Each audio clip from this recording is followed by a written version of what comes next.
It was one of those quiet Texas nights, the kind where the hum of your laptop is the only sound keeping you company. Maya Rivers, 34, sat at her kitchen table in downtown Austin, surrounded by blueprints, engineering specs, and an untouched cup of coffee gone cold hours ago. Her fingers danced across the keyboard, calculating wind resistance for a high-rise project that had eventually reshaped the skyline. She was deep in the zone until bang, bang, bang. 3 loud knocks shattered the calm like a dropped wine glass. It wasn't the kind of knock you get from a friendly neighbor or Amazon delivery, no. This knock had weight, purpose, the kind that comes with bad news. Maya froze, instinctively checking the clock. 9:12 p.m. Way too late for maintenance. Way too weird for a social call. She stood, crossed the hardwood floor, and peeked through the peephole. Standing there like a badly cast Mafia B movie. Carl Jenkins, her landlord of 3 years, and 2 men in matching black suits. They weren't smiling. Carl looked nervous, like a man trying to sell confidence he didn't actually own. Maya opened the door with a calm only years of boardrooms and billion-dollar deals could teach. "Evening, Carl. Everything okay?" Carl cleared his throat, eyes darting to the suited men like they were his personal hype squad. "Maya, we need to talk. About your lease. May we come in?" Now here's the thing about Maya. Most people saw the quiet woman who worked from home, assumed she was some kind of freelance coder or maybe a startup dreamer. No one ever suspected she was an award-winning structural engineer, much less the financial brains behind some of Austin's most earthquake-resistant buildings. But Carl? Carl never asked. He just saw a tenant, a woman.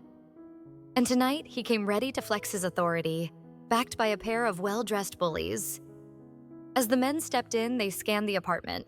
Floor-to-ceiling windows, state-of-the-art workstations, shelves lined with textbooks, and framed credentials from top universities. Still, Carl didn't connect the dots.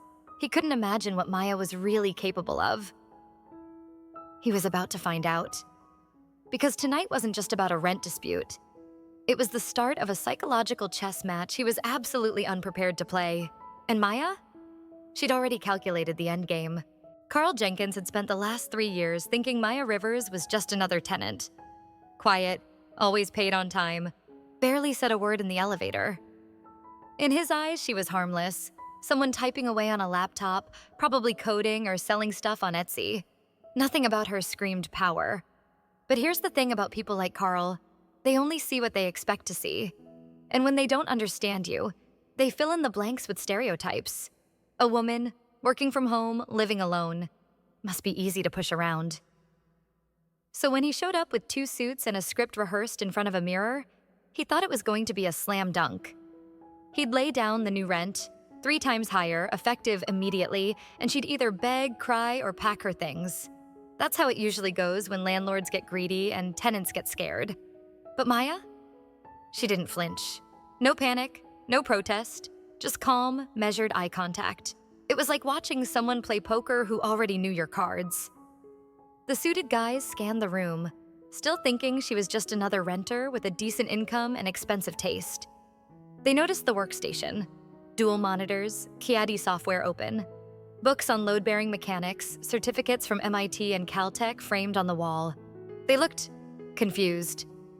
Carl kept pushing, explaining the market's dramatic change, saying she could either comply or get out by morning. His voice cracked slightly as he tried to sound authoritative. Maya let him talk. She let them all talk. Because sometimes silence is louder than shouting. What they didn't know, what none of them had even bothered to check, was that Maya wasn't a tenant living at Riverside Heights. She was the owner. Not just of her unit, but the entire building. She'd acquired it quietly through her LLC, using profits from her last 3 engineering projects. Carl had been collecting rent for months, not realizing it was Maya's signature at the bottom of his contract. The real power wasn't in the lease, it was in the deed. And Maya had it. But instead of going nuclear, she smiled, just slightly. Because this wasn't about revenge, it was about control. And for the first time, she had it, all of it, without saying a single word. Carl saw a tenant, but what he didn't know What hardly anyone ever knew was that Maya Rivers wasn't just paying rent in this building. She was building them. Downtown Austin doesn't look the way it did 10 years ago, and Maya had a hand in that. From seismic reinforcements beneath glass towers to sustainable framework in new tech campuses, her fingerprints were on the very skyline Carl took for granted. She wasn't a freelancer. She was the founder and lead engineer at Rivers Structural Solutions, a consulting firm responsible for over $500 million in safe, resilient design across the Southwest. While Carl thought she was browsing Pinterest in yoga pants, she was on conference calls with city developers and reviewing load-bearing tolerances for 30-story offices. But here's where it gets better. After her firm secured a multi-phase contract with a Dallas-based developer, Maya did what most engineers don't. She diversified. Instead of buying a beach house or some flashy sports car, she formed an LLC, Verdant Horizon Holdings, and started acquiring distressed real estate across Austin. One of the buildings she targeted? Riverside Heights. It was a fixer-upper. Bad management, deferred maintenance, long-term tenants facing unclear leases. Exactly the kind of place that was undervalued but brimming with potential. Maya closed the deal in cash through her LLC, signing papers at a quiet title office outside San Antonio. No press, no fanfare. Just strategy. She didn't tell anyone. Not because she was hiding, because she wanted a real perspective. She moved into one of the corner units and lived among the tenants, observed the problems, studied the structure, and silently took notes. What she found was worse than expected. Leaky pipes, poor insulation, lazy responses to maintenance tickets. Carl had let the building slip into decay, patching over problems instead of solving them. But Maya wasn't just watching, she was preparing. And tonight, as Carl stood in her living room trying to evict her, he had no clue he was talking to the very person who signed his paycheck. That's the thing about power. When it's real, it doesn't need to announce itself. It just waits, silent and calm, for the right moment to flip the entire script. And that moment was coming.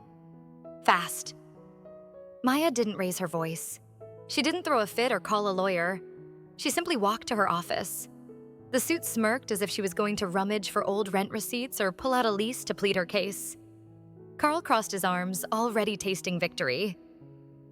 They had no idea that every step Maya took toward her filing cabinet was part of a strategy, and the checkmate was in the bottom drawer. She knelt down, unlocked the fireproof safe, and pulled out a navy blue folder labeled Riverside Heights Acquisition, Verdant Horizon Holdings, LLC inside. The deed, the real one. The one filed with Travis County, signed, notarized, and recorded. Right next to it, Carl's own signature on the management agreement that had been gathering dust since the day Maya took ownership. She walked back out, laid the documents on the coffee table like she was flipping over aces in a poker game, and said 6 words that shattered the room. "I am the owner of this building." Dead silence. Carl blinked like he'd been slapped. Hoffman leaned in, trying to process what he was looking at. Legal language, title history, and a transfer of ownership that placed the entire complex under Maya's control. Every page was real, every stamp official, and every clause clearly laid out that Carl had zero authority to raise rent without written approval from the owner, who had just revealed herself. Maya didn't gloat. She didn't have to. The weight of the truth was heavier than anything she could have said. Carl's posture changed instantly, from arrogant landlord to stunned employee who just realized he threatened his boss with eviction. Hoffman's confidence evaporated. You could practically see him calculating liability exposure, legal risk, and the PR nightmare waiting if this story ever hit the local news or Reddit. But for Maya, this wasn't about humiliation. It was about clarity. They had walked in with power. She answered with proof, not emotion, not arguments, just undeniable, county-recorded truth. That's the moment the dynamic shifted. The landlord wasn't the landlord. The tenant wasn't a tenant. And this wasn't a rent negotiation. It was a full-blown reckoning. And Maya? She didn't just own the building. She owned the room. Carl stared at the paperwork like it was written in a foreign language. His eyes darted from the deed to the signature, then back to Maya. This woman he thought was just another quiet tenant tapping away at a keyboard all day. The silence in the room thickened, like the air itself was holding its breath. "You bought the building?" he muttered, voice cracking under the weight of the realization. "No," Maya corrected softly. "I own it." That's when the gears stopped turning for Carl. His mental math failed to compute how the woman he planned to evict had signed his paychecks for the past 8 months. The arrogance that had walked in the door with him drained from his face like color from a bad watercolor painting. Then, Hoffman jumped in. Classic damage control mode. He started skimming the management contract, flipping pages fast like speed would change the facts. But there it was. Section 12. No rent increases without written approval from the building's owner. And that signature authorizing the deal? Maya's. You could see it hit Hoffman like a punch to the gut. All that smugness vanished. The man who swaggered in, ready to flex market trends and eviction threats, suddenly looked like a kid who just realized he cheated on the wrong test. Maya didn't need to say another word. The suits exchanged glances. One of the security guys shuffled toward the door, clearly realizing this wasn't the job he signed up for. And Carl sat down like his knees had just remembered they weren't built to carry shame. He finally asked, "Why didn't you say something sooner?"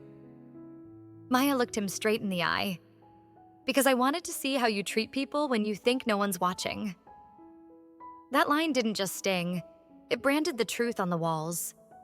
Carl wasn't the landlord anymore. He was an employee who had tried to evict his boss using a consultant whose entire pitch was built on false assumptions. This wasn't just a plot twist. This was professional justice. And for the first time since they entered her apartment, Maya smiled. Not a smirk, not revenge. Just the calm confidence of a woman who knew. Power doesn't shout. It shows receipts. Carl had always used fear as leverage. Raise your voice, throw around legal jargon, make tenants feel small, like they didn't belong.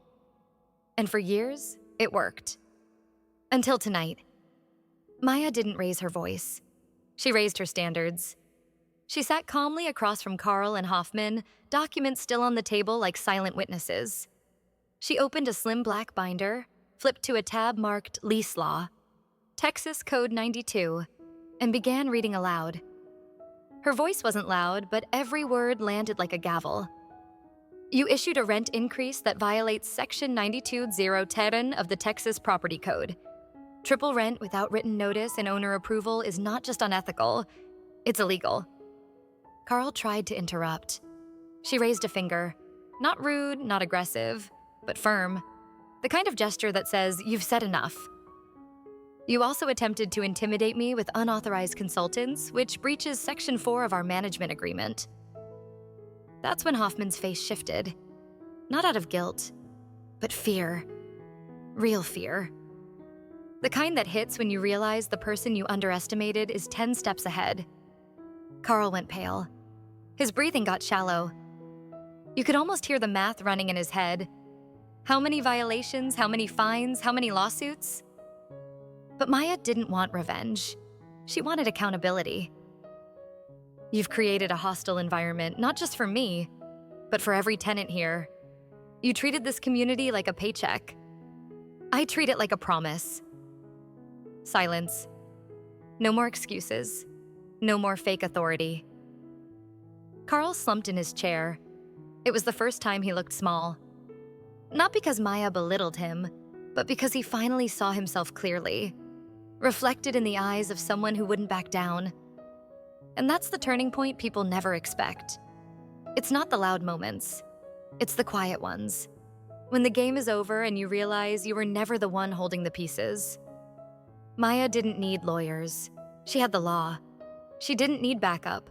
She had the truth. And Carl? He had consequences. Because in this building, from now on, power wasn't about control. It was about character. And Maya just set the new standard. Power isn't about volume. It's not about who talks over who or who throws the first threat. Real power is quiet, precise, calculated. And tonight, Maya Rivers gave a masterclass. Carl had walked in thinking he held all the cards. A man who believed property was control and control was dominance. He saw Maya as a nice girl, Maybe smart, sure, but docile. Passive, easy to manipulate. But what Carl never learned, what men like him often forget, is that silence isn't weakness. It's awareness. It's study. It's preparation. And Maya had spent her entire career studying structures, both physical and psychological. As he stammered, she stayed still, not detached, not smug, just grounded. In those moments, Carl's mask began to fall. You could see it in the shift of his shoulders, the way his eyes darted, looking for some exit strategy that didn't exist. Maya had flipped the roles, without aggression, without shouting. She made him see himself, clearly, and without filter. And that, more than any document, is what broke him.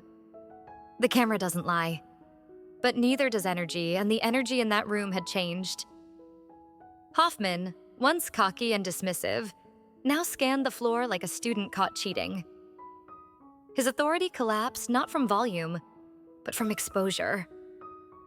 Maya's restraint wasn't passive. It was powerful. Every second she stayed calm, every time she spoke with precision instead of panic, she rewrote the script Carl thought he was directing. And the truth hit harder than any confrontation ever could. Because here's the psychological truth. People don't fear being challenged. They fear being seen. Carl had never been truly seen before. Not like this. Not by someone who saw through his bluster, his threats, his need for validation. And now, stripped of his facade, he sat in front of the woman who saw every crack in his character, just like she sees cracks in concrete. Maya didn't need to win a debate. She simply let the truth exist. And that was enough. This wasn't about rent anymore. It was about reality. About how fast the dynamic flips when someone stops playing defense and quietly takes the wheel. And Carl? He wasn't in charge anymore. Not legally, not mentally, not morally. He was just trying to keep up. The silence was deafening. No one moved. No one breathed. Then, like a switch had flipped, Hoffman stood up. No announcement, no defense, just an abrupt pivot toward the door. He muttered something about needing to review next steps and was gone, heels clicking down the hallway like a man walking away from a crime scene. The two security guards followed. They didn't ask questions, didn't wait for orders. Their exit wasn't dramatic, it was awkward. The kind of slow retreat you make when you realize you were on the wrong side of the room all along. And Carl? Carl stayed seated. His confidence was gone. No more swagger. No more landlord bravado. He looked like a man who'd seen himself for the first time and didn't like what he saw. Maya didn't press him. She let the weight of the moment do what words never could. He wasn't being yelled at. He wasn't being sued. But he was being held accountable. And for people like Carl, that hits harder than any courtroom. He looked up at her, eyes glassy, voice barely a whisper, and asked, "What happens now?" Maya thought for a moment before responding, "That depends on you." No threats, no ultimatums, just a mirror. Because this wasn't about punishment, it was about possibility. Carl had a choice, double down on his ego or lean into the uncomfortable truth that maybe, just maybe, he had something to learn. That humility wasn't weakness. It was growth. That leadership didn't come from title or tenure. It came from trust. Maya stood, collected her folder, and turned to leave. But before stepping out, she paused, looking back at the man who once tried to evict her. "You know," she said, "every structure I've ever built started with demolition. Maybe that's where you need to start too." And with that, she walked out. Calm, measured, in control. Carl stayed behind, sitting in the wreckage of his own assumptions. But in that silence, something shifted. Not defeat, but reflection. And in a world full of people trying to be the loudest in the room, Maya reminded us all, sometimes the most powerful move is the quiet one that makes everyone else stop and listen. Carl wasn't fired. Not yet. That would have been the easy route. Termination, a clean break, a moment of revenge served cold. But Maya Rivers, she wasn't driven by ego. She was driven by impact, and she believed in second chances, not because people always deserve them, but because sometimes redemption teaches louder than punishment ever could. Later that week, Carl received an invitation, not a legal threat, not a demand, an invitation to a conversation. They met in the building's co-working lounge, a space Carl used to ignore. This time it felt like neutral ground. Carl came in humbled, no suit, no entourage, just him, and the weight of his own choices. Maya got straight to it. "I'm not here to bury you," she said. "I'm here to ask if you're ready to rebuild, with oversight, with structure, and with actual accountability." He was stunned. Then quietly, Carl spoke. He admitted things he'd never say aloud before, about bad financial calls, the pressure to cut corners, the pride that kept him from asking for help, and the fear that if he looked weak, he'd lose everything. It wasn't a confession, it was a release. Maya listened. No interruptions, no judgment. When he was done, she nodded once. "I can't fix your past, but I can offer you a role that demands more of you and gives you the tools to meet it." She laid out the offer, a salaried position as on-site property manager, answerable to a board Maya assembled from tenants and professionals, weekly reports, monthly audits, mandatory training in ethics and tenant rights, and a final clause. Any breach and we're done. No negotiation. Carl looked at her, the offer in hand, and for the first time, he didn't see Maya as a threat. He saw her as the person who refused to let power rot him from the inside out. He nodded, eyes damp. "I won't waste it." Maya didn't smile, not yet, but she extended her hand, a beginning, not an end, because sometimes building character isn't about what you knock down. It's about what you choose to help rebuild, even when it's the last thing they expect. Carl didn't just accept the new role. He embraced it like a man who knew this was his last shot to rewrite his own narrative. Day one, he swapped the Armani blazer for a maintenance jacket. The tenants noticed. Not because of what he wore, but because he started showing up. Fixing faucets, replacing hallway lights, picking up trash without being asked. It wasn't just physical. He started communicating. Really communicating. Weekly newsletters, tenant polls, office hours. People who once avoided eye contact with him now knocked on his door with questions and, shockingly, left with answers. Maya didn't micromanage.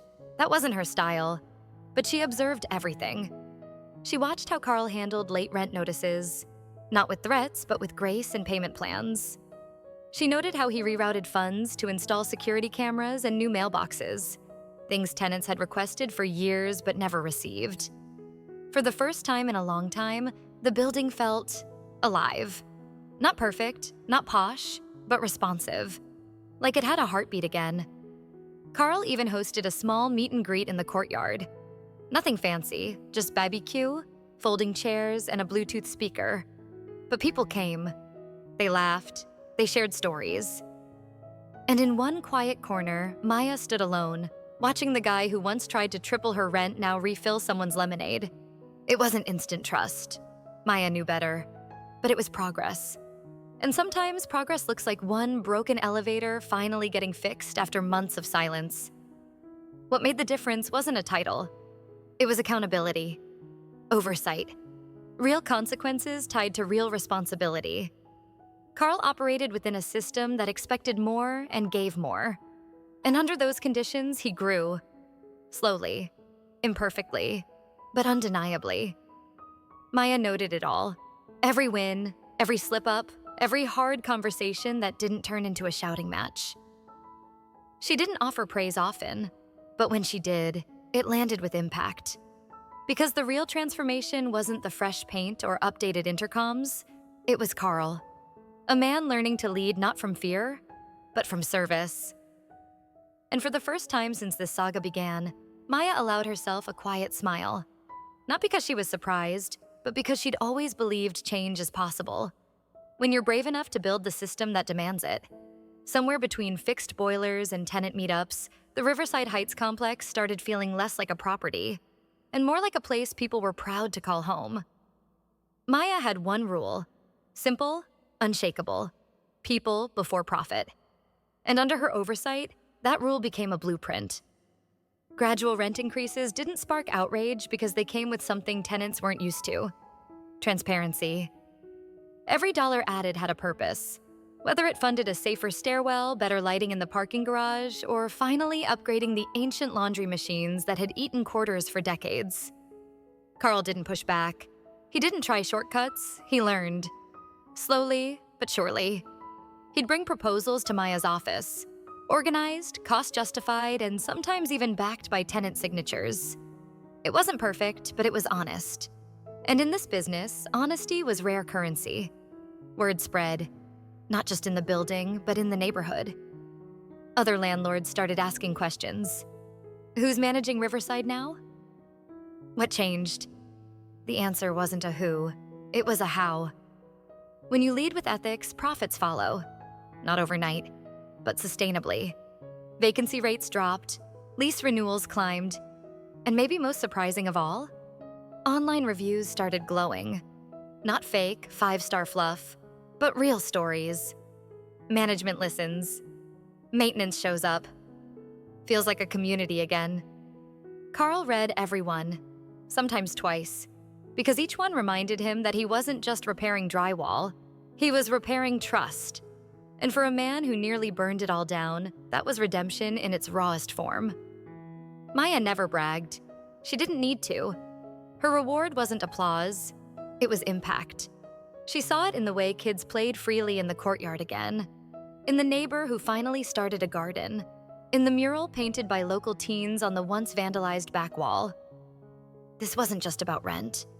It was about reclaiming space, physically, emotionally, socially. And it proved something powerful. When you put people first, the structure, both concrete and cultural, becomes unshakable. And as the sun set over Austin, Maya knew this chapter didn't end with a plot twist. It ended with a foundation.